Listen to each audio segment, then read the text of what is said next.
here for putting the show together. It's a complicated one because the work comes, some of it from France, some of it from New York, some of it comes from, Karen's work comes from London, Kimiko's work comes from Japan, and from Venice. So to curate the show was complicated, and to install it, Katie did a great job, Jody, and everyone else who was organized it. And Jane prepared the questions, and I sort of prepared the questions and the stacks.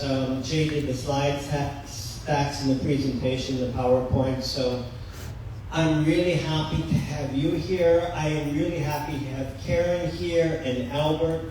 You are in the presence of true superstars. These are photographers.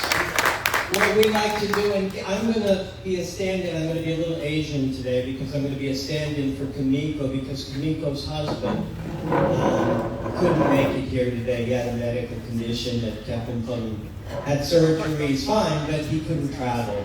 So they were supposed to be here today. We have sound bites from her as we go through the power presentation.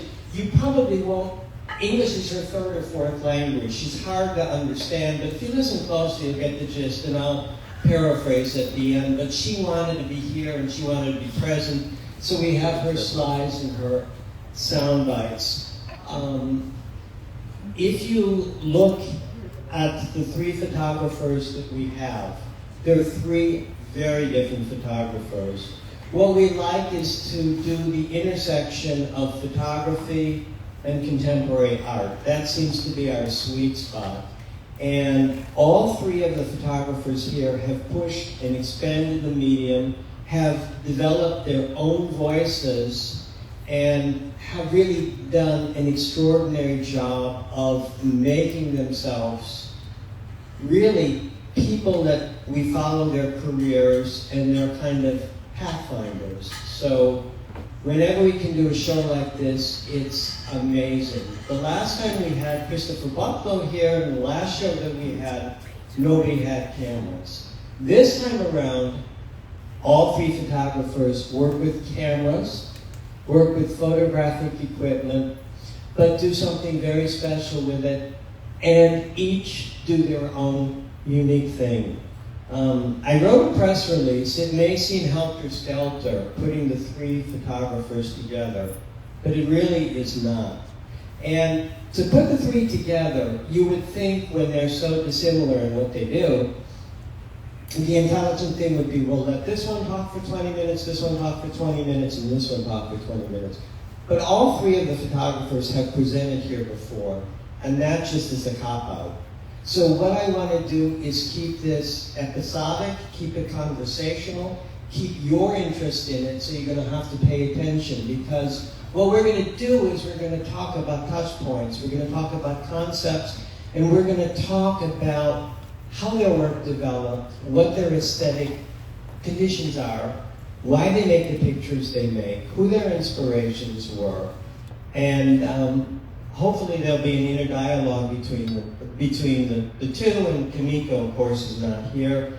One thing I want to tell you is Karen was born in Germany, and from Germany she grew up in Puerto Rico, and she lives in London. Albert was born in Scotland, and he lives in New York and part of the time in Morocco. Kimiko was born in Japan to a prominent samurai family. She fled Japan because she didn't want to be codified and she wanted to be able to develop as an artist. And so she lives in Paris and in Venice. So really what you're looking at is three. And when you look at the work, it's multicultural, it's international, and it's intertextual in the terms of the symbols, the signs, what they work with, and where they actually work. So what I want to do is just read, because I don't think anybody really read the press release to the show. I wrote it. So you're going to hear it. Don't worry. So what I'm just going to do is read you the first paragraph of it because it will give you a framework so that you can understand why we put the three photographers together. And then I'm going to go to questions, and we're going to have the dialogue. We've got 49 images to go through, some sound bites from Kimiko, who wanted to be here, and then we'll open it up to questions, and you guys are welcome to stay as long as you'd like. But here's the first paragraph from the press release. Please read the press release, not only because I worked hard and wrote it, but because it gives you really good background to the three photographers, and it really sets a good framework for how the show was put together.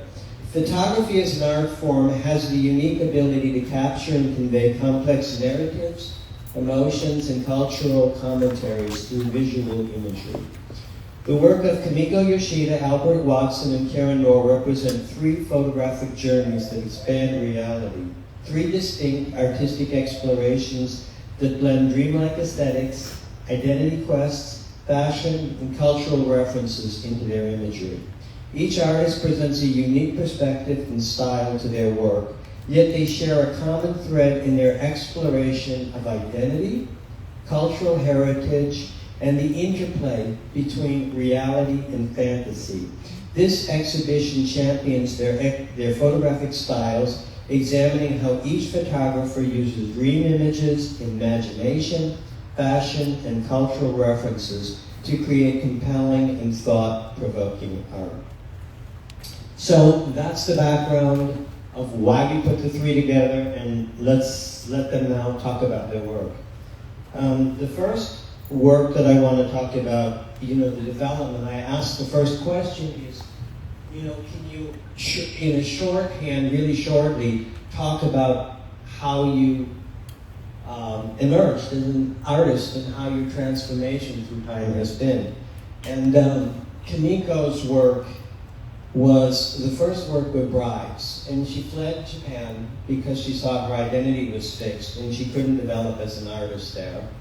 So she fled Japan, ended up in Arles as an outsider, didn't speak the language, didn't know anything, just knew she wanted to be an artist and a photographer. And the brides became symbolic because the bride is a potential.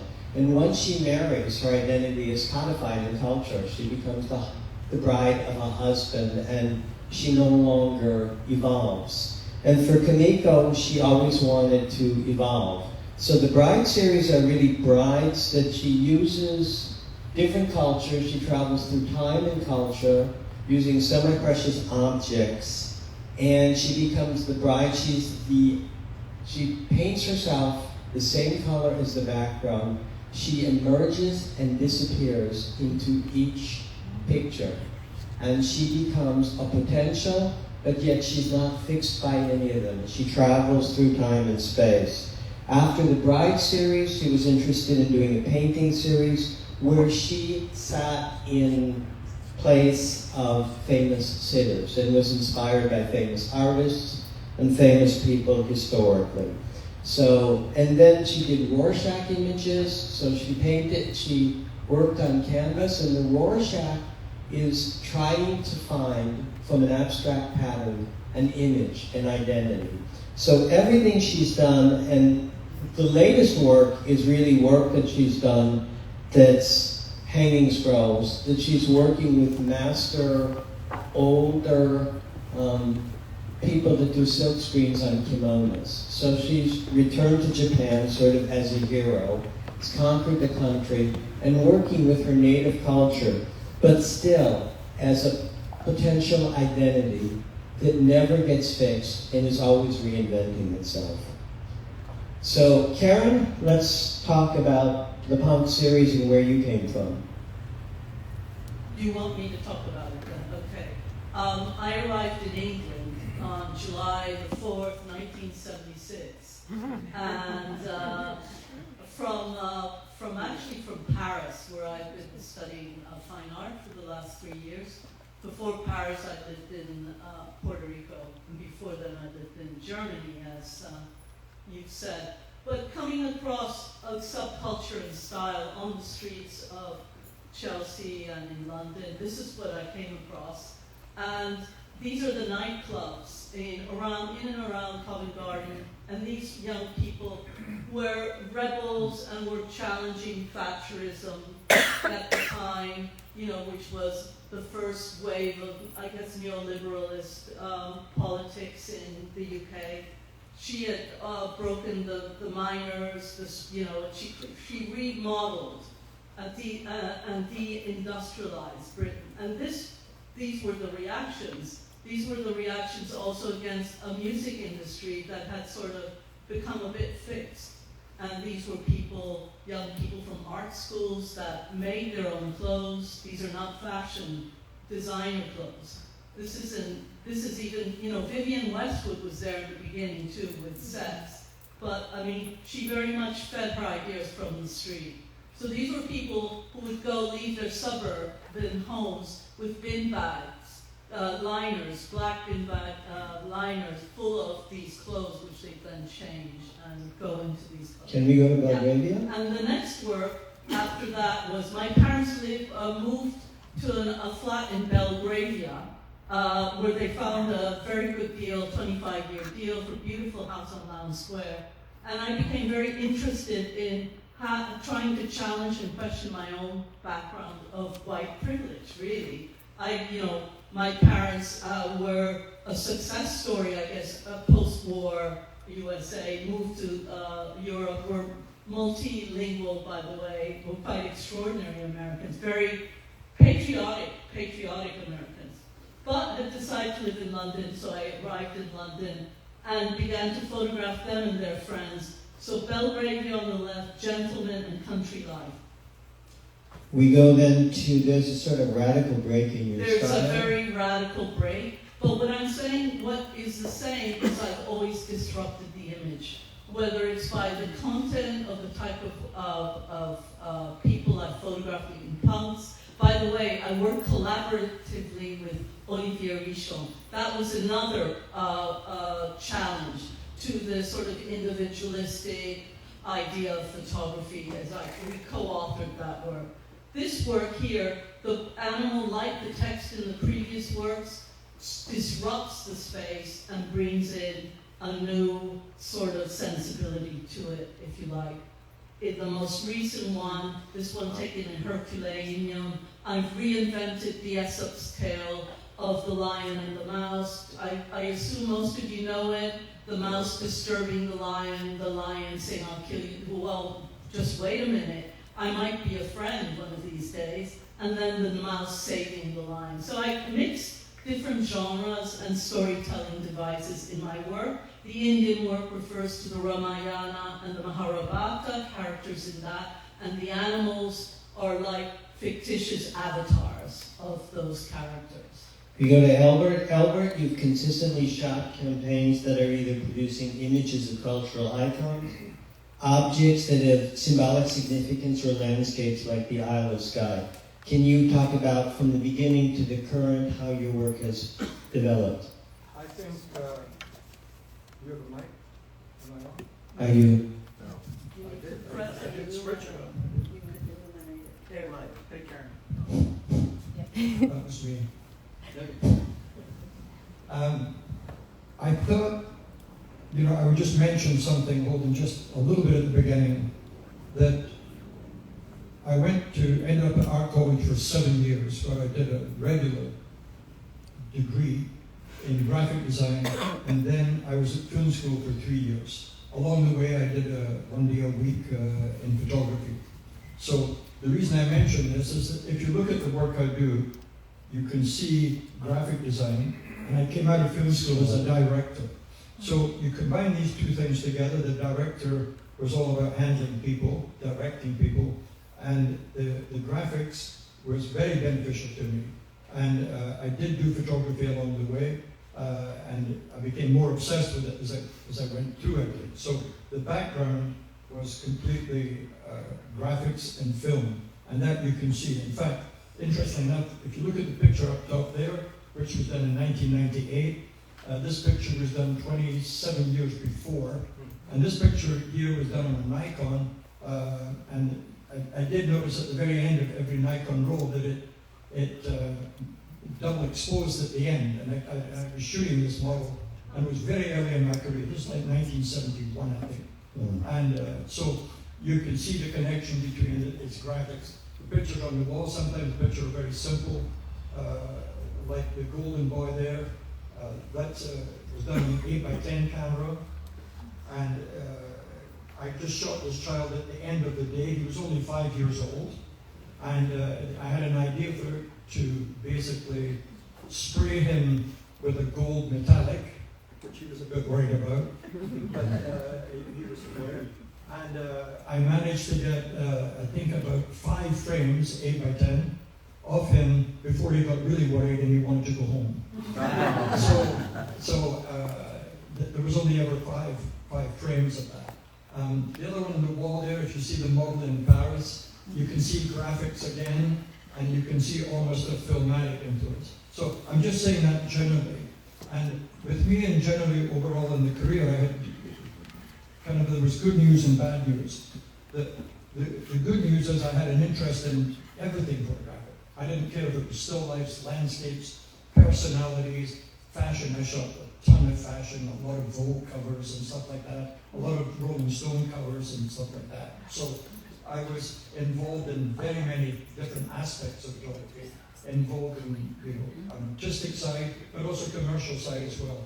And the commercial side never really bothered me. So if I was given, by a Japanese drink company a bottle cap to photograph, I found that just as interesting as a model for a cover. That's one thing that's pretty amazing about Albert, is that from commercial to fine art, he's had an astounding career, and he's shot every major kind of personality.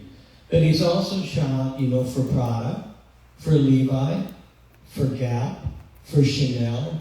He has an incredible versatility, and when you take pictures like this, in what sense, are the people that you take the pictures of, they're titans, their world, are they easy to work with? Do they follow your instructions? Well, I didn't get you, I said the good news is I loved everything, but there was a bad news. Which is? And the bad news is that very often with identity, I can give you a very good example of the Becker, the German couple who photographed water towers. Yeah. And they spent basically a career of nearly 40 years photographing water towers in Germany. Okay, they're exceptional.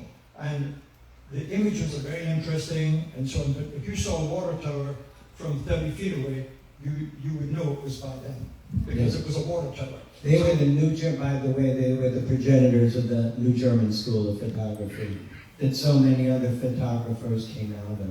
Yeah, so if you see a water tower, pretty much you would guess that it was by them. So if you're involved in, say, fashion pictures, and I remember working with an editor at Vogue, and she said, there's another Albert Watson. I said, really? And they said, because I was just looking at a cover of Rolling Stone done by Albert Watson. I said, oh God, I did that. And I had worked with this editor for 2 years. He did 40 covers of Rolling Stone, by the way. So she didn't know that I did that. So there is a problem when you do still lifes to celebrities, to fashion, etc., etc. There was an identity problem there. And I never saw it as a problem, and I said, if you look at the work carefully, there are graphics written, sometimes simplicity. There's a connection between the Golden Boy and Steve Jobs. The David Bowie shot was a series of surreal pictures that I did of David Bowie, that I sat and had lunch with him, and we discussed the whole shooting, and then we did these pictures that were based a little bit on surrealism, of course. And here you see the glove on the left there. It took 2.5 years of negotiation to get into the Cairo Museum. That's the glove of Tutankhamun. You see that there are obviously 3 still lifes. The glove is very, very simple shot, as is Elvis Presley's gold lame suit. It's not so much about the photograph. They're clean photographs. The glove was done in 4x5 film. The gold lame suit was done 8x10, and this was also 4x5 with Vivienne Westwood. So they're very simple. It's not so much about what a great photograph. It's not a great photograph. What it is an idea of almost a minimalistic idea of it's just an object. You almost do it like a passport picture. So it's the fact that it's Elvis Presley's suit that I force you to have a good look at, and the oldest glove in the world, you know, which is Tutankhamun's glove. So it's not so much what the photograph is, as opposed to say the girl in Paris or the golden boy here. It's more about what the object is, and the idea of something being famous. And I went on and did a lot of different still lifes based on that. So it was what it was, the object was, rather than take a good photograph of it. I was more interested in the idea of a passport. And speaking of sort of versatility, if we can talk about sort of this Isle of Skye, which we're just beginning to show in the gallery, can you talk about inspiration and how that came in and how that figures into your body of work? Well, I spent 2 very painful summers up in the Isle of Skye with my parents in a tent. And something that never really happens that far north is the summertime. The only reason you know it's summer is that it's not 36 degrees, but it's 66 degrees. But because it's windy and raining, it feels like 40 degrees. So I deliberately went to Skye in October because I wanted weather.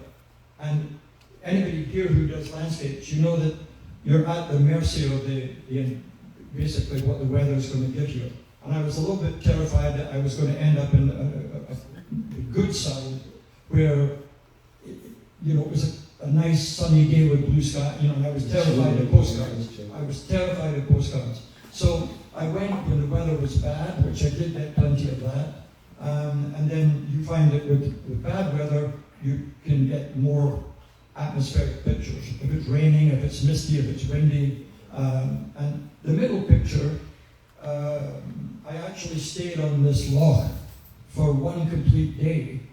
And I simply photographed the surface of water, but then I came back for another 3 days. So I actually spent a total of 4 days just photographing the surface of water. So I was, you know, when you do a landscape, sometimes you don't necessarily have to recognize where it is. In other words, that could be water of Lake Superior or something. That I didn't care about. I knew that I did it in Skye, and it was part of the Skye project. And I'm not a landscape photographer. I just found the challenge, as I said earlier, I found the challenge interesting. I was very interested in challenging myself as a landscape photographer, as it was with celebrities, fashion, etc., still lifes, and so on. Which takes me to the next question about personal style. When you shoot pictures, your personal style is what's important for you to convey in the pictures, and how do the pictures develop? I don't believe in personal style. I actually like Albert. It's about challenging yourself and trying to find a new form for each project you make. It happens that the India song series is a very long series, which is the outcome of a total fascination for this syncretic and hybrid culture of India, which is the old world, you know, it's very layered and complex. And from the beginning, also, I studied films, so the pumps were illuminated like a German expressionist film. I thought that was very important that I had studied lighting. So the lighting used on those portraits that Olivier Richon and I did was taken off camera. They were staged and collaborative portraits with the subjects that we befriended in those clubs. To this, which is totally different. And I've also done very different works, and I continue challenging myself, because otherwise it's very boring. And for each series, each subject matter that I choose, I'm totally self-directed. For me, the fashion industry was a problem as a woman. I found there weren't that many women, in fact, including photography and fashion, and there was a gender divide. So that was the struggle. So I said, no, I'm not going to do that, and I'm taught for 38 years, actually. So that's how I developed as well. So it's really good that you're giving back and you're both mentoring. Yeah, absolutely. So there you go. So I hope that sort of answers. And Albert, your style is really to create a challenge, to find a way of making a picture your own. Is that when I see the monkey and the gun? for example, that's an Albert Watson picture. Nobody else would take that picture. Well, the interesting thing with the monkey series that I did, I met this monkey on a commercial job. and I was setting up something in the studio, and the trainer came to me and said, I'd like you to meet our monkey. And I said, where is he? He said, he's up in the kitchen, he's having a cup of tea. So I went up there, and sitting at the table was the monkey, and he was about to take a sip from the mug, and the trainer said, be careful, it's hot. So the monkey blew on the tea before he took every sip, you know. So I worked with the monkey then for about 7 hours, off and on, 6 hours, whatever. And bit by bit, I realized one thing incredible about the monkey, that whatever I kind of imitated, I wanted him to do something. If I put my hand on top of the head, then so did the monkey. So I realized that I could really direct the monkey to do different things. So, of course, it was a commercial job, I finished it. But then at the end of the day, I spoke to the trainer and I said, I'd like to book this monkey again. And at the end of the day, the monkey didn't want to leave the studio. He held my hand. And one thing that's kind of odd about chimpanzees, that they have these skinny arms that seem that they don't have any strength in them at all. But once they grab a hold of you, it's unbelievable. It's like a 280-pound weightlifter or something holding on to you. But anyway, in other words, I got on very well with the monkey. And the monkey was happy to see me when I pulled him back into the studio about a month later.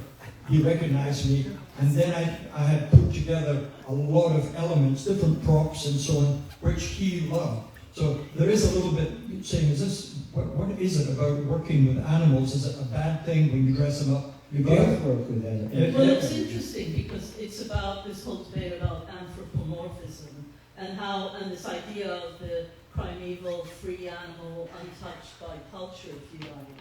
And these days, that's very difficult to find, actually. What I think is interesting about Albert is the playfulness. You're playing, actually, with the chimpanzee, right? Exactly, but that's this idea of, people have like a kitten and they put a hat on the kitten, take a picture of it. Yeah.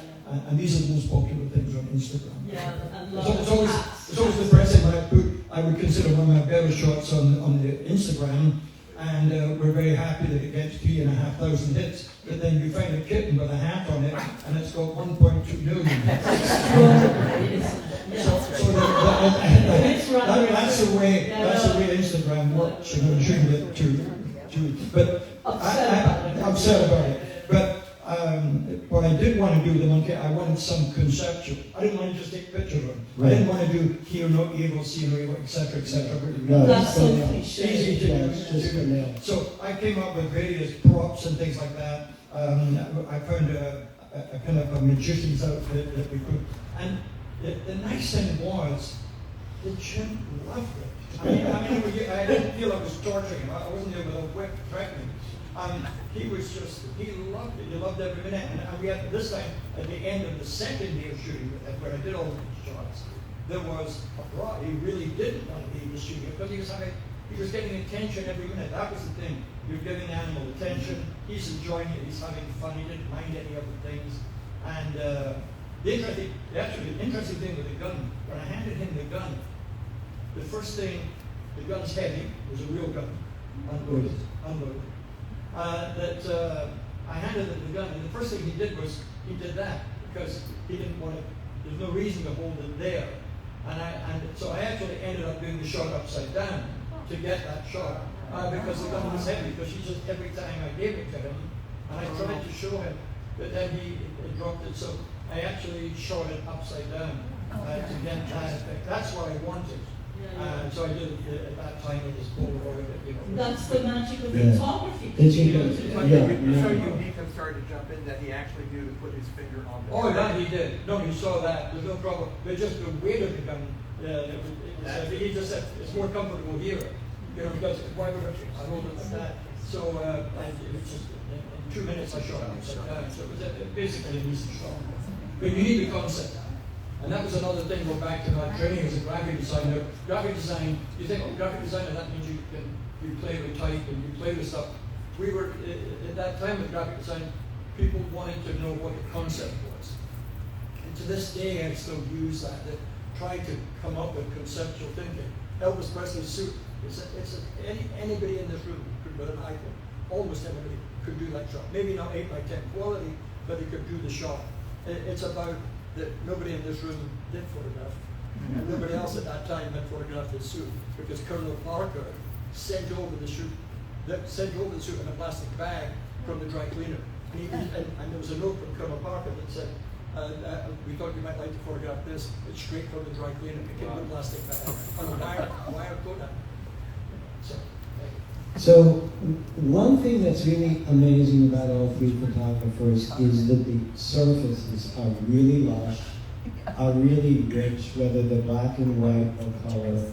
And I'm asking, what kind of, do you think you challenge, and what are your ideas about aesthetic and beauty? Do you want the pictures to be beautiful? I've always believed in visual seduction, actually, and I find the pleasure of looking a wonderful thing. And that's one of the ways of getting the audience to look at your work and to get involved in it. And I've always been for the use of aesthetics in that sense in my work, always. And Albert? I think, I'm not sure. I got on the photography bus on a highway and I could never get off.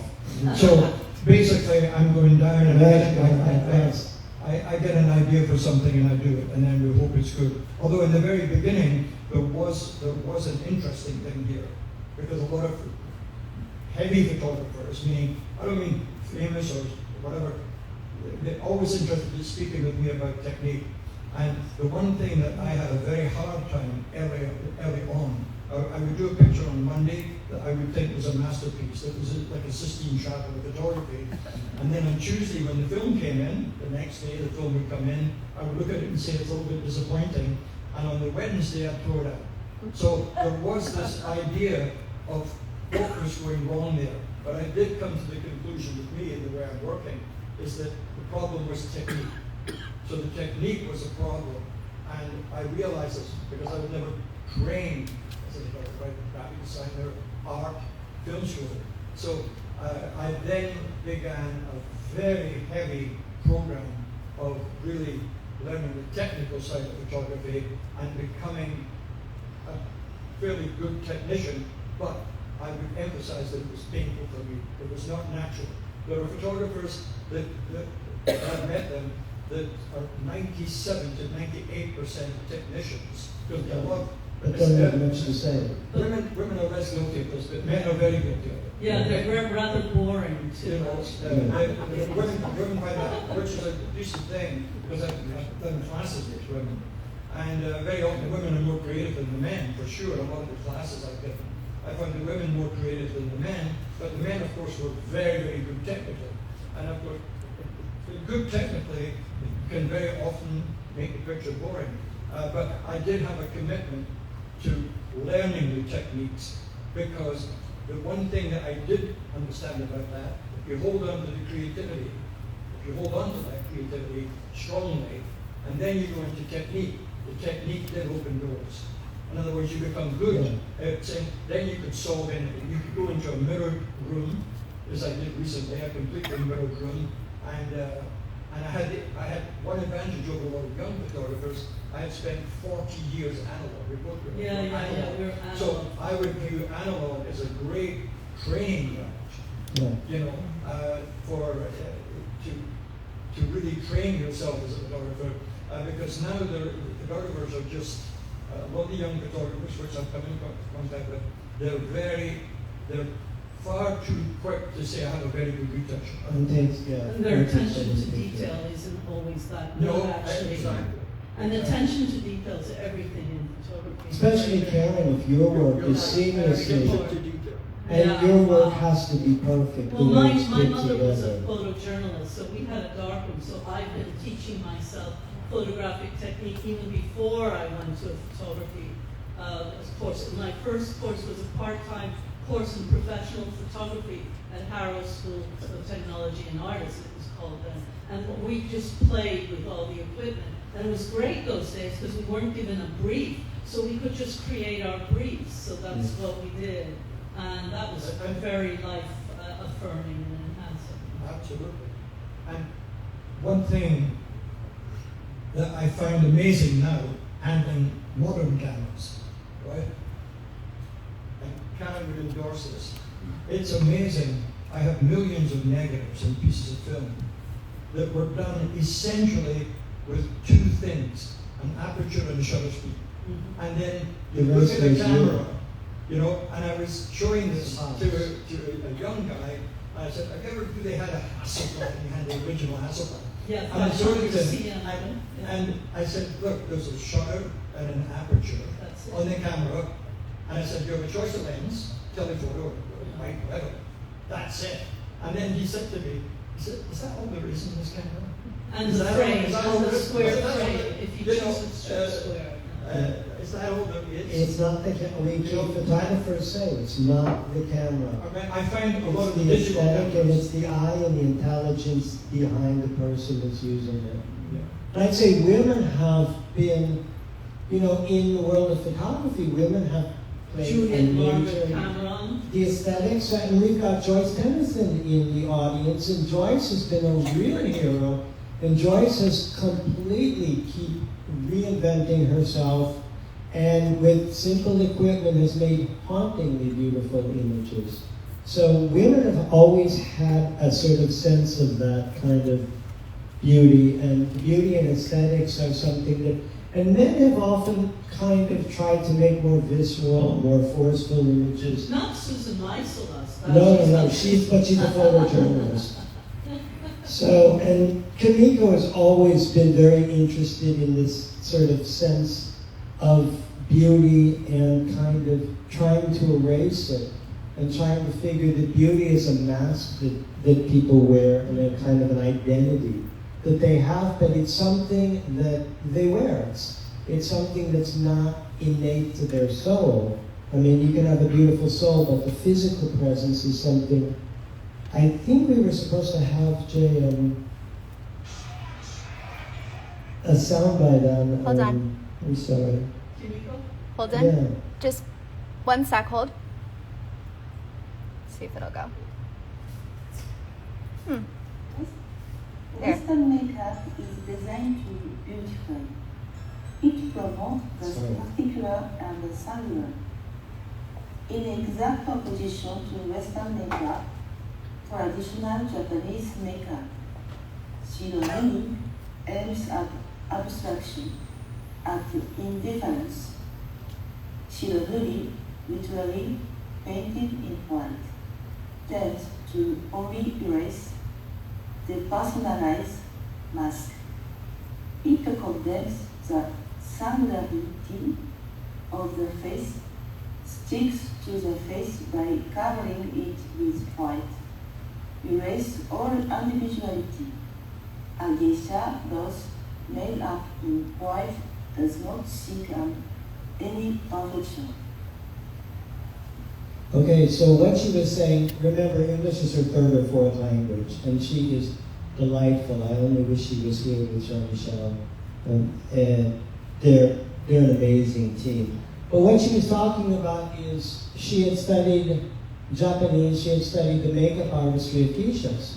And she said what happens with geishas is they spend all this time learning the art of makeup, but makeup has nothing to do with the Western sense of being beautiful. Makeup is totally about erasing your identity and becoming a typecast. So her sense of going through time, going through space, trying on different masks, assuming the identity of people through time and history is really about her liberation as an artist and the sense that there is no fixed identity. And strictures of beauty. And strictures of beauty, that it's always something in flux. And so that's sort of, for her, this is an area that she's worked with and mined consistently for the 25 years that we've represented here. Albert, some of your images, which people say are really beautiful, seductive images, was there a sense of trying to make them beautiful? Well, those, the three pictures that you have there, two are, you might say, commercial pictures, right? In a way, because when you do fashion photography, there's one thing that you don't really have much control over, is what they give you to shoot. The clothes and the In other words, you do, well, I pretty good say on hair, makeup, and models. That I would say. And handbags. And we can discuss whether it's on location or whether or not it's in the studio. However, the fact that it's a Dior dress or a Saint Laurent dress or a Comme des Garçons or a Gucci Ganamura, etc., you're given the dresses. So the fabric in the middle shot, this was a fabric that when I was going, somebody gave me the fabric. Now I did have the choice in the middle one. It's actually three very good selections here. The choice in the middle, somebody gave me some fabric, said, if you get a chance, shoot this fabric for me. If you don't worry about it. So I did have the choice there. The one on the left is, that was for Japanese Vogue and was a straightforward fashion shooting, different clothes coming from different places and so on. So an editor brings the clothes, and I mean, at some point you could say I don't want to shoot it, but essentially I never did that because I always was trying to find something. I was never challenging what I was shooting. I would say, let it challenge me to do something. Did you have to work with a stylist? Because I've had experience of working with stylists. She would put a bag in the shot, she'd turn her back, and I'd take it out. Well, there's one thing. I can actually speak with great authority on this. Great authority. Having done all of it for years and years, 50 years of shooting, 60 years on this episode. That there is a difference between a stylist and a fashion editor, right? Now the difference is this: a stylist puts clothes on, and they tend to put the clothes on.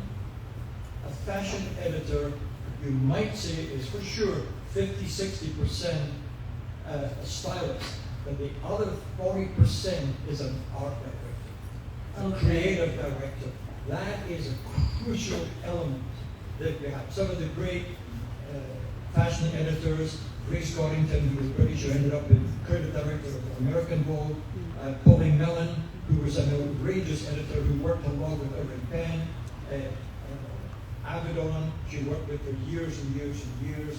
She worked a little bit with Guy Bourdin. So therefore, when you work with editors like that, yes, they're stylists, they're putting clothes on, or they come up with an idea, but they are brilliant art directors. And a lot of people don't realize that if you meet somebody who says, I'm the art director of Vogue, the one thing that the art director of Vogue never did was come to a shooting. That's what people never understood. They always said, the art director of Vogue, he must be at the shooting. He never came. I never saw an art director of a Vogue magazine in over 55 years of shooting. I never saw it. Isn't that interesting? So that's the difference. The art director is the editor. That's the art director who works with you for filling. And very often, I would be getting something ready, and something like Pauline Mellon, the editor, would rush over and say, quickly, look at the model. Look where she's waiting for you with her hands pushing her eye a little bit. Look at her there, you know? Isn't that fantastic? So she's helping you. She's suggesting. She's pushing a little bit. A good fashion editor is invaluable. Not only to put the right combination of clothes together and the right shoes and everything like that. I mean, a lot of that is, of course, finished.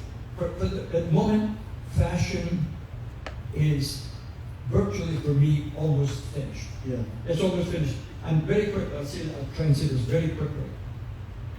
There's a very famous book, I spoke to you about this earlier, Holden, of William Klein, the great William Klein, and he did a book on Rome, right? And I love that book. And I have a big project right now that I'm working on Rome. I've been working on it for 8 months. And my project is on Rome, right? And I looked at the William Klein book, and the William Klein book is 99% people. He just didn't photograph any monuments of Rome. But the fabulous thing, and the pictures were fabulous full stop, but one thing in the pictures, everybody's dressed 1958, 57, 58, completely Roman. They have almost a southern Italian look to the way they dress. Now, when I began the project, I went to a busy part town in Rome, a lot of young people, and as they walked towards me on the crosswalk, and the crosswalk were jammed with people, and I did these wide shots of the people, these young people walking towards me, and some older people walking towards me. When I looked at the picture, and I blew it up very big, I was confronted with Calvin Klein, Ralph Lauren, Branding. right? No, the branding, it was not only branding. It's not branding like Dior, Prada, etc., Yohji Yamamoto. It was American branding. Nike sneakers, then the young guys had Yankees hats, Mets hats, Dodgers hats. It was completely American. So what William Klein had, it was a good piece of nostalgia. If you look at the William Klein book, there's not one T-shirt, not one pair of sneakers, and not one pair of jeans. The world is Right? changed. So what happened was, that when I did the close-ups of that, I thought, my God, it looks like Times Square. You know, and so therefore, I didn't get any help as a way from young Roman people to give it a Roman Italian stamp on it. You know, a lot of them, of course, looked Italian, which they were Romans. But that was a problem for me. And now I did a project. I'm sorry, Karen. No problem. That I did a project that was 28 years ago, and I photographed high school kids. And if I showed you these pictures, you would not know that it was 28 years ago, because they were wearing hoodies, jeans, t-shirts, etc., etc. They were wearing the same clothes, right? And that's 28 years. Now, if you think about going back, I'm exaggerating a little bit, 30 years. If you do 1960, you go back to 1930. Think of the difference. Think of the difference between 40s and 70s. Yeah. Think of the difference between 50s and 80s. You know, that just doesn't happen anymore. So it's a fashion statement. Do you think that's because of the homogenization that's happened? Because those clothes are affordable too. They're quite cheap and affordable. Karen, you couldn't have said it better. And in fact, I had an assistant of mine that just came to work for me for a while, and it was very polite, very formal. He said, "Could I ask, Mr. Watts, you can ask you a question?" I said, "Sure." He said, "You always have these nice black shirts that are very nice." And I said, "Oh, thank you." He said, "How do you get them?" I said, "Well, this shirt is by Yohji Yamamoto." Yeah. I said, "Okay." So, and he said, "It's such a nice shirt." And I said, "Thank you." He said, "Could I ask you how much a shirt like that is?" Really? Between $550 and $650. Ladies and He looked gentlemen. at me astonished. If I'd said $50,000, he looked at me astonished, and then he said something very innocent. He said, "Just for one." Right? For one. Right? That is what you just said. You just said that. That they don't have. If you go out and say, "I'm going to buy 4 shirts," $2,500 for 4 Yohji shirts. You know, and it gets worse once you go into a suit or something like that. And you $2,500. don't wear them for 10 years. Yeah. 20 Well, years. No, classic things you get They just don't have the money. Yeah. They don't have the means. So therefore they stick with t-shirt and jeans. Yeah. So But keep- remember that jeans were from denim from France. Yeah. And there were workers' outfits. That was So actually they were for denim cotton industry was the middle image, right? That I'm looking at up here. For yours. I'm sorry? The middle image I'm looking at up there was for the denim cotton industry, right? Yeah. Yeah. I mean, In Africa. outfits like that you're looking at, probably a coat like that is $2,000, $3,000, $4,000. Yeah. No question. The fabric is the fabric, and the far right one, that is a different project altogether. That was, it's actually interesting you have the three. The middle one was done for Cotton in Africa, the Bill Gates Foundation. The middle one in a project I did on Benin. Okay, the left one, Japanese Vogue, as I said, models, hair, makeup, whatever. And the far right one was done for a Vegas project. Now the Vegas project was 100% pure me. I chose Vegas. I choose everything I shoot. There is no, if you like the shot, you can credit me. If you like the first shot, I would have to give a little bit of credit to the hair and makeup and the editor and so on. on the far right one, that shot's 100% me because it was a pure project. So I'm dealing with different projects, some highly commercial for Prada or Dior or stuff like that, but I'm also dealing with every so often. I was very careful with this over the years. I always chose something. I did a book on Morocco for the King of Morocco. So therefore, I would choose projects like that. He asked me, I accepted it, and the only restriction is the pictures had to be done in Morocco, obviously. So I always chose fine art project where I was in control of it. But a lot of times, you're not in control of it. Steve Jobs was for Fortune magazine. And you only had, what, 10 minutes or 15 minutes? Oh, yeah. I mean, That's sometimes the Steve Jobs, which I think at one point I told you about, the Steve Jobs was 5 to 9. He was giving me between 9 and 10 o'clock in the morning. And Steve Jobs was going I knew he was going to arrive at 9 o'clock on the nose, which he did.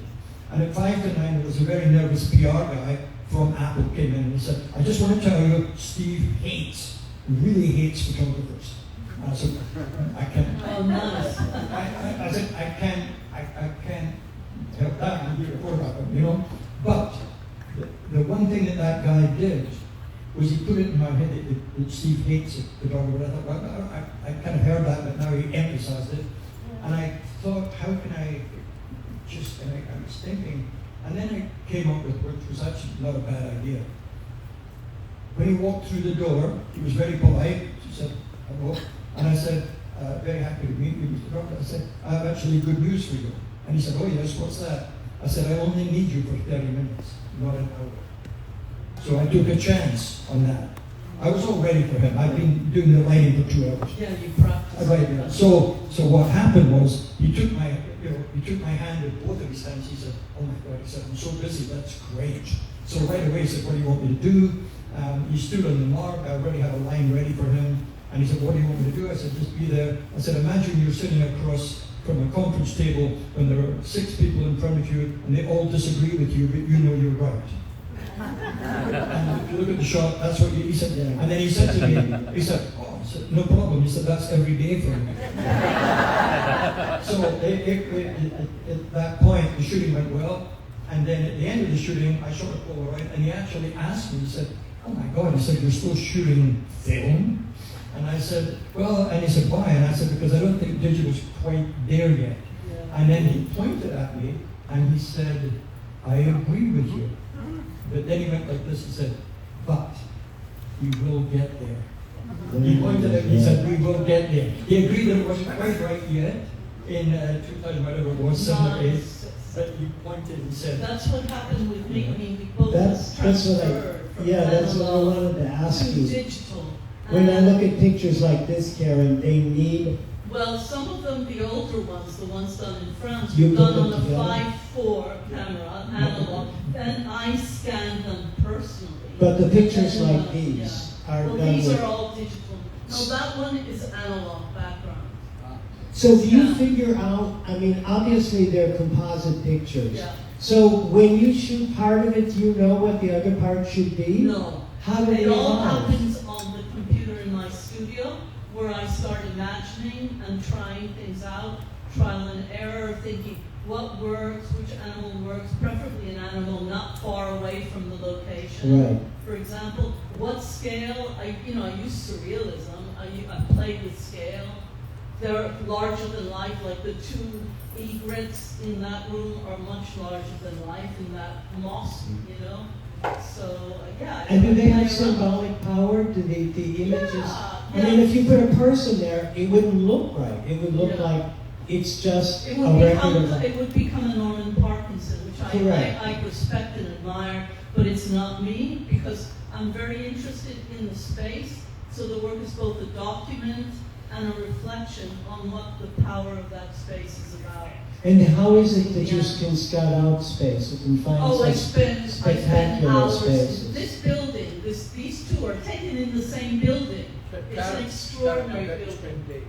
Yeah, I'm watching the light in the rooms, you know. Yeah. People think I'm mad. The guides, we have guides and then they leave because we spend so much time just being in the space. So it's about capturing the atmosphere of the space. I don't add any lighting.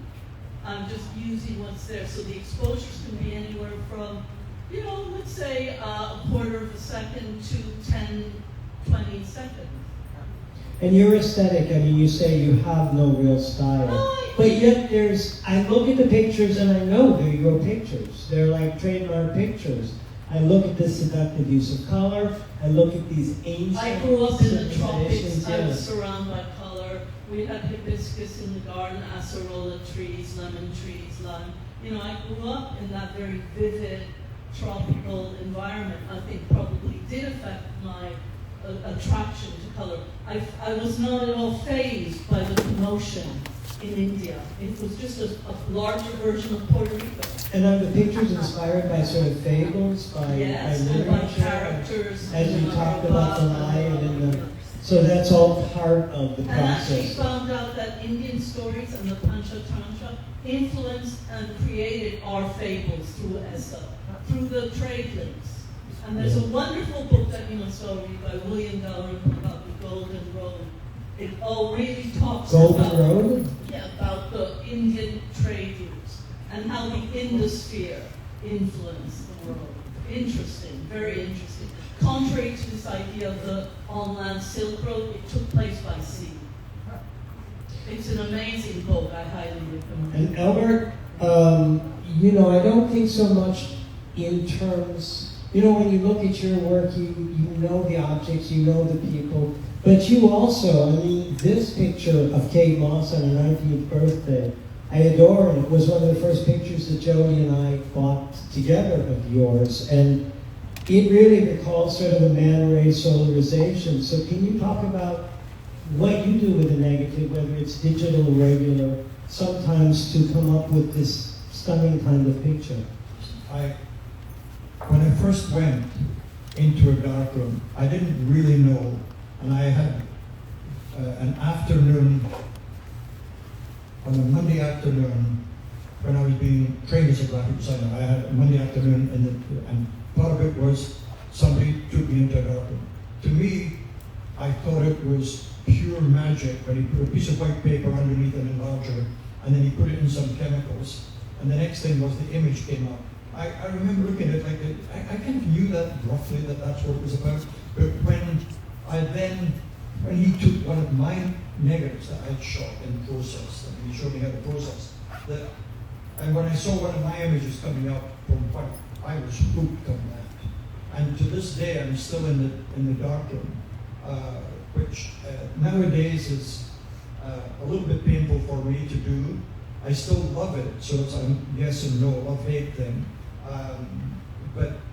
Because, and I think it's a little bit like going to the gym for me, that you need to exercise that part. But I've been, whatever it is, 55 years in the darkroom, you know.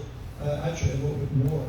I hope a well-ventilated darkroom. Oh, yeah. Listen, so many, I don't know how I'm still alive. I don't know how I'm still alive. I'll tell you, my invaluable son, Aaron, who's here, who's fantastic, when he was 10 years old, he came into a darkroom and he said, I can never, ever be a photographer. And of course, I thought he was going to say for some creative reason. The smell, and he said, the smell in here is just awful, you know. That's what made me leave the darkroom. Yeah, no, but you know something? I'm afraid I go in, and it's like going into an artist studio, you smell the oil. I go into the darkroom and I think that's a vintage. You've got a really good genetic code. You're not getting fantastic. I want to play this little clip from Kimiko so that her presence is here.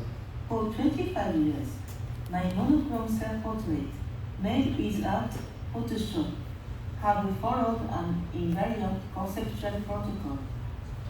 They have become my signature. I see these self-portraits as timeless and abstract portraits. So Kimiko really is very, you know, she could digitally make the background and the foreground the same color. she doesn't use digital manipulation. She spends hours and hours learning to put on the makeup, and for her, the idea that it's a thin space where she almost comes as a ghost, as an apparition through that space, for her is really very important, that she is consistently a potential. That her identity isn't fixed, but her identity is a potential, and it's a place that she can go to, and she's very careful about how that's done. I wanted to ask you about influences, artistic influences, or Literary, Literary. Gabriel Marcia, Marquez, magical realism and surrealism, definitely. Growing up in the tropics, drug culture as well. I dropped acid, good color. wow. In the old days. And over? Manipulation. Yeah, there we go.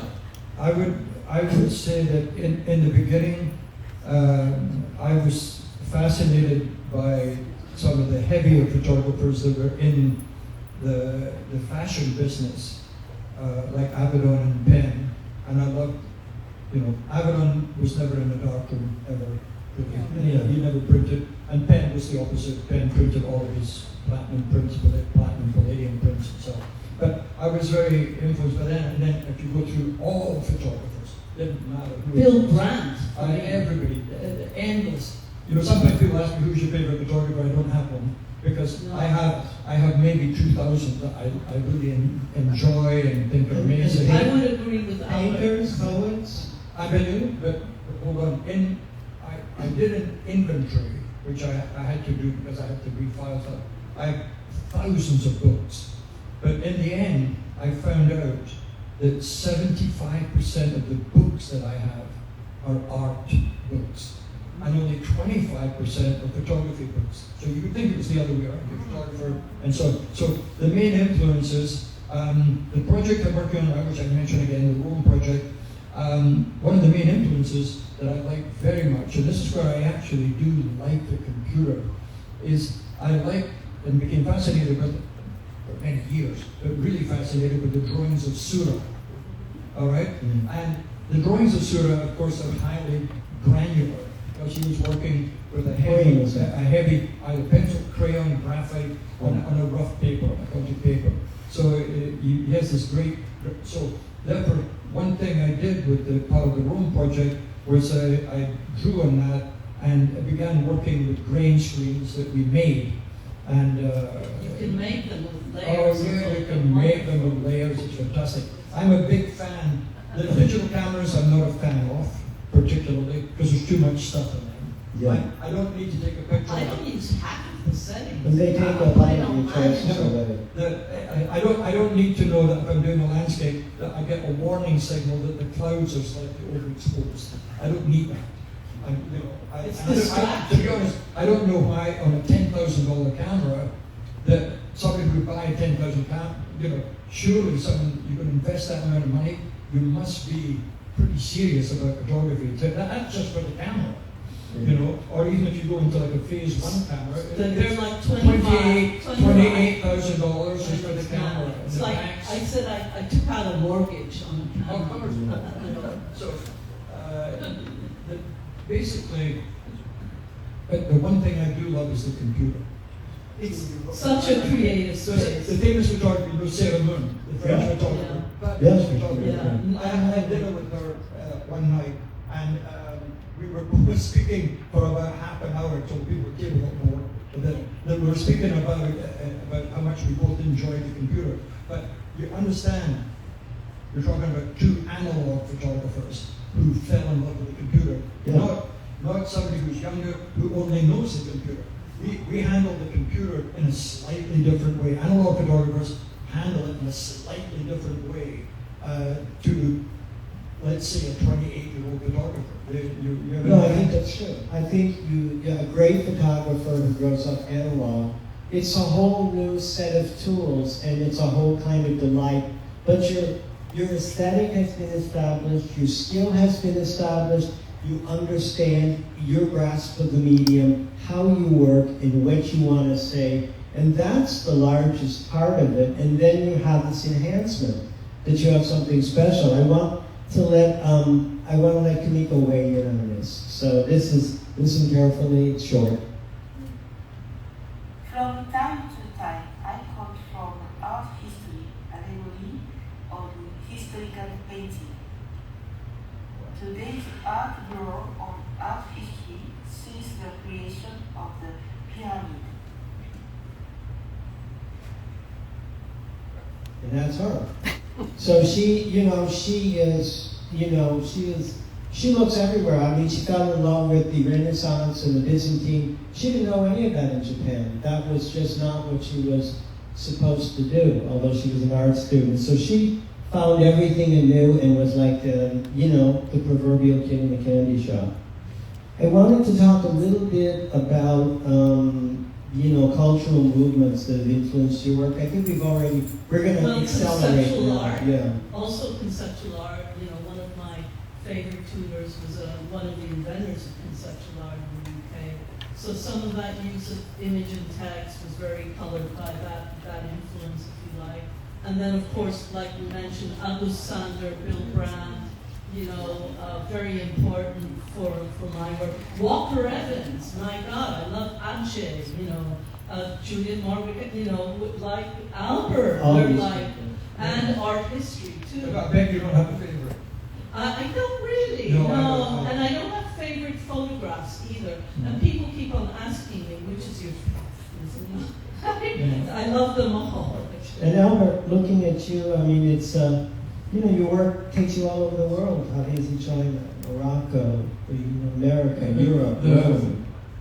I mean, that's an interesting combination. By the way, the Beijing, wow. The Beijing picture. I can actually try and tell it quickly. I know you're short on time. This picture here was done 1979. So this picture is that is. You're heading towards 50 years old, But you can see there, once again, it's graphics, the next one's graphics, and the next one is the same kind of slightly iconic graphic again. But with the ballet school, we got a call from Beijing, from the culture minister, that he wanted to do an exhibition in Guangzhou of the Chinese pictures. Now, what happened was, we came in, it was a new museum there, and we put all the pictures up, we sent them, and they framed them beautifully. It was very good, in a brand new, super high-tech museum, glass, beautiful, amazing design, done by a Shanghai architect. We put it there, and the afternoon that the show was to open, with the picture on the left there was one of the big pictures in the show, and the curator, there were two curators, one French, invitation, and the other one Chinese. And they said, we just like to have a meeting. There's a slight problem with your show. And I said, okay, well, maybe something falling off the wall or something. And he said, so I went over there, and he said, the Communist Party has shut down the show. So when I got there was a black. No, my it's easily sorry. So Thank you, sorry. When I got there were black flags on every one of my pictures, and a black flag over my name with the glass door, And they said there's a little problem. I said, well, that looks like a big problem. Shut down the show. And then the curator said, no, don't worry about it. It's okay. It's a local Communist Party. And then they said, and also they're in the conference room downstairs, they'd like to meet you. So that was a little right. That didn't make sense. So I went down. They were super polite. They had drinks ready for me. It's the Communist Party, and they had drinks ready for me. They were happy to meet me, and they were and so on. And then they had limos outside, and they all got into limos and left. Then the staff of the museum went upstairs, took up all the black flags, and outside there were 1,500 people waiting to get in outside, and they all came in and saw my show. So the point was about this picture. It made them a little bit nervous because of who's on the wall and several other ones. It made them nervous. So the Communist Party made a political statement by saying, well, we shut the show down. And then the curator knew what the politics were, so that he then took all the flags off the pictures. So what was the objection? That Mao's next to Well, yeah, it made them nervous. So therefore, they wanted to be politically correct with Beijing. That they shut it, well, we shut it down, and then word would never go back to Beijing that they shut it down. They kind of realized that, and therefore the show went ahead as planned. That's the So power. that's the kind of thing that can happen. Power of But symbols. I actually got work censored in China, and the work that got censored was a lot of even my animals. Yeah, I was and gonna that was ask. weird Any because I had a India? show there in 2018 and in a modern museum in Shanghai and all that. That was fine. On what but when grounds it were traveled to Jiangluo and places like that, They- that's yeah. when they censored. Yeah. So I suddenly saw all my work wiped out. Yeah. 4 of my Indian works were left, and all the rest was They took them Jume- down? Actually, Jume R Yeah. was taken. And what do you do? Just nothing. live with it? What can you do? You can do all. Yeah. You know, young people want to see the work. I got a lot of flack for punks. There were even young people in the audiences I talked in universities presenting my work, saying this is problematic. This work, you know, interestingly, young people saying. So Albert, about attitude, about working with somebody that could be difficult, that are sort of these street people and rappers. I mean, if you think were they easy to work with, or did they try to direct you? At the time I did all these pictures, we had a very beautiful studio that I had built in New York, so it was very kind of impressive with a lot of celebrities on the wall. So rappers tended to come in, look around, and they said, "Oh, this looks nice," you know. In fact, sometimes it was hard, but this was so comfortable and nice looking. We built So they weren't that I couldn't get ferocious. rid of them. No. So they weren't- So sometimes I remember after a shooting that went on They hung out. till 11:30, I left the assistants to tidy up. And I went upstairs, went to bed exhausted, and at 2 o'clock, my phone rang, and it was the assistant from downstairs. And he said, "Sorry to waken you." He said, "But more rappers have arrived." You know, and he said, Slick Rick just walked in.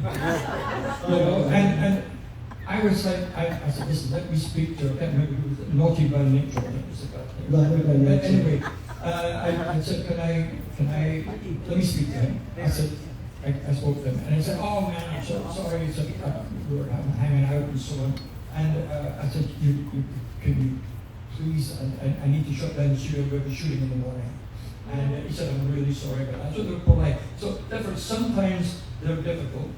Sometimes somebody, like now, the notorious, like P. Diddy, there was one time that P. Diddy was 2 hours late. 3 o'clock he was due, he arrived He did. He arrived at 5:10, and he came in and he said, "I'm so busy. Is it all right if I leave at 5?"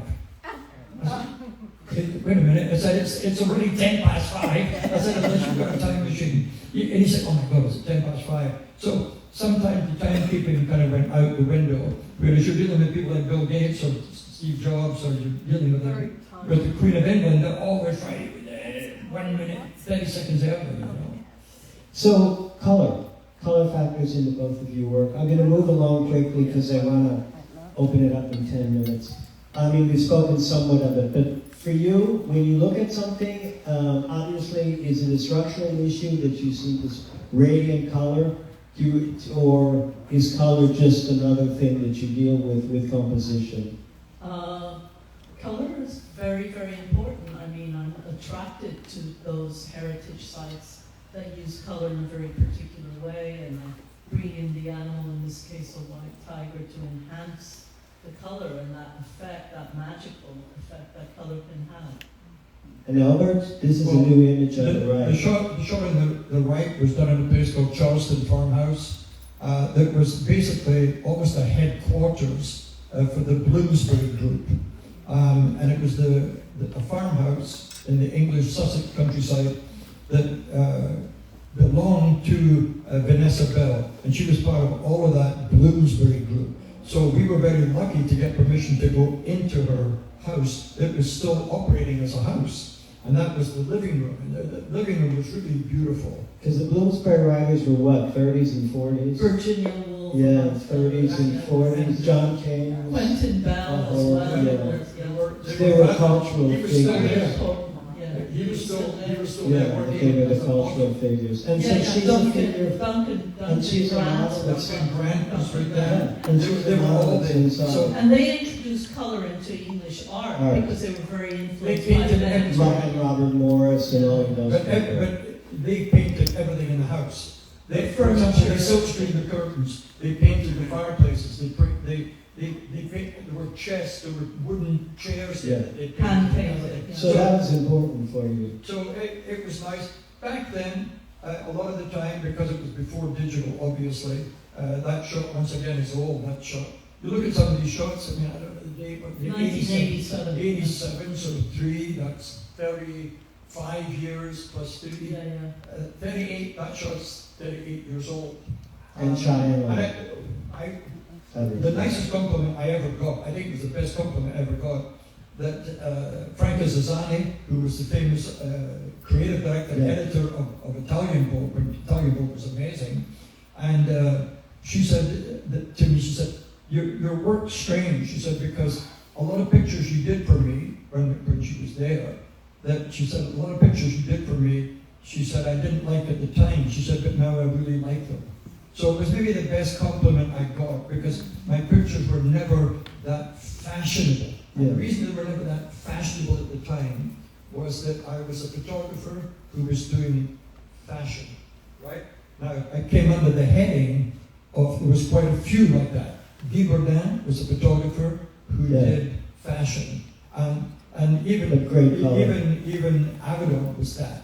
But then the world has changed and has now been taken over much more by fashion photographers. There's a difference. Photographers who enjoy doing fashion or fashion photographers. There's a difference. I think that's and Karen, this is another use of, I think, structure and color, and you've got these elements that repeat themselves. The architectural elements in your pictures are pretty fascinating. They sort of ground the pictures and give the pictures a structure. They're like stages, really. And they set it, but then the animals can't possibly, I mean, they're dreamlike and they're surreal in the sense, and Albert's, Isle Skies, they are kind of dreamlike and surreal in the sense that the animals can't exist in those spaces. And they're strictures. And remember that a lot of those structured environments that are prohibitive to animals. So a little bit, it's as if they're in another type of zoo, really, And I have to photograph them in order to get them very sharp, just right to fit into these stages or theaters in such a way that I have to go through fences sometimes with focal length to make the glass disappear. And actually now they're encased in glass again, which is. And I tend to like not to have the glass in front of the images. But like Kimiko, they exist in that sense of personal space. These are not free spaces. So I've restricted them again. Yeah, that they're not free spaces. But yet they're challenging those spaces, which remember at one point, even Buddhist temples in Japan didn't allow maikos or apprentice geishas in. They don't allow. They were special. Yeah, these are restricted spaces. Yes. And this is Kimiko's use of color. This is a projection. She had a show at the Maison Européenne de Photography, which is a big photography museum in, she had a one-person show. When did she have this? About 10 years ago. Oh, right. And what she imagined is all of these are sort of the stream of consciousness of all of these different personalities that She's she tries on. avatars. All these images, they're all avatars. And so she creates, and color is very important to her, so she had this concept of doing a wall of them. And whether in one way or in another way, your work both deals with social dynamics. Yes. I mean, your work is culturally, you only shoot culturally significant places. But often, that one's a better known room, the blue room up there. But that is just a balcony that you can barely, I had a 5-foot camera in that balcony practically on the floor. Because the whole idea also was to take the position, the animal's point of view in some of them is particular. And it's tiny. I did it with a wide angle on a Sinar P3, which is a heaviest camera you can take anywhere, on a monorail. So I think the size of the picture is, and I love the bigger pictures because you really get into them. And social dynamics, you take pictures of people that have some sort of social status from the business world, from the art world. In what way are you part of that kind of empire of socially making or culturally making images? Well, I was a little bit old-fashioned in some ways that and this was before the internet, a lot of these people that were showing up here were before the internet, and so therefore now I think young photographers are very, very lucky. You can just simply put the name into Wikipedia and you get a fair amount of information. And if you keep going, you get more information on that person. Back then it involves buying books on people. And so I would end up, you're photographing Steve Jobs, right? And I really, at that point, you have to know something about what's going on. If you're photographing Richard Gere, You do your you should research. know. You have to do research because you can't go and say, "Hey, what was your last film?" I mean, That's disrespectful. you're supposed to be able to discuss something, or you find a little nugget that you can speak with them about. So, therefore, understanding who the people are that you're photographing is absolutely essential, which is now a lot easier than it was 30 years ago. 30, 40 years ago, it was a nightmare. Yeah. But this picture, for example, you give Mike Tyson his sort of brutish. I mean, you objectify him in a very special way with a picture like this. Well, my father at the time was still alive, and my father was, when he was young, was a professional boxer. So I had said to him, I was photographing a young boxer who's up and coming. So at this time he wasn't super famous, and it was for Rolling Stone. And my father just said one thing. He said, "Remember, the strength of a great boxer, especially heavyweight, is how strong the neck is." And I remember that him telling me. He said, because you always remember that most people who get knocked out, it's because the blood flow to the brain is cut for a microsecond, and therefore you pass out because there's no blood. So a strong neck is going to absolutely help you. So that was part of just a detailed shot there that ended up being a famous shot. But it was a detailed shot of him, just because my father said the neck is important. And the back, I like the way you photograph the back, where you sat with pumps, the back. Yeah. So that there with the droplets of water, he worked out for about 45 minutes before I photographed him. So we didn't spritz him. He was really sweating. And he was really at that point at his very, very best and really dangerous. Yeah, I'm going to move along. I just wanted to show sort of a range for Karen from Japan to the Lanesbury in Lanesboro. So, and then I'd like to thank Holden once. No, I want to thank my team here. One second. Without Holden once, we wouldn't be sitting here. I'm part of the team here, and really, I'm probably one of the least important parts of the team. Everybody is amazing here. But what I wanted to do, we have one more thing to do, which is that Kimiko wanted to give us a greeting. Jay? I photograph. Sorry, not that one. It's 30 seconds. Okay. It's going. Jane, mine doesn't look. It's going behind you. It's going.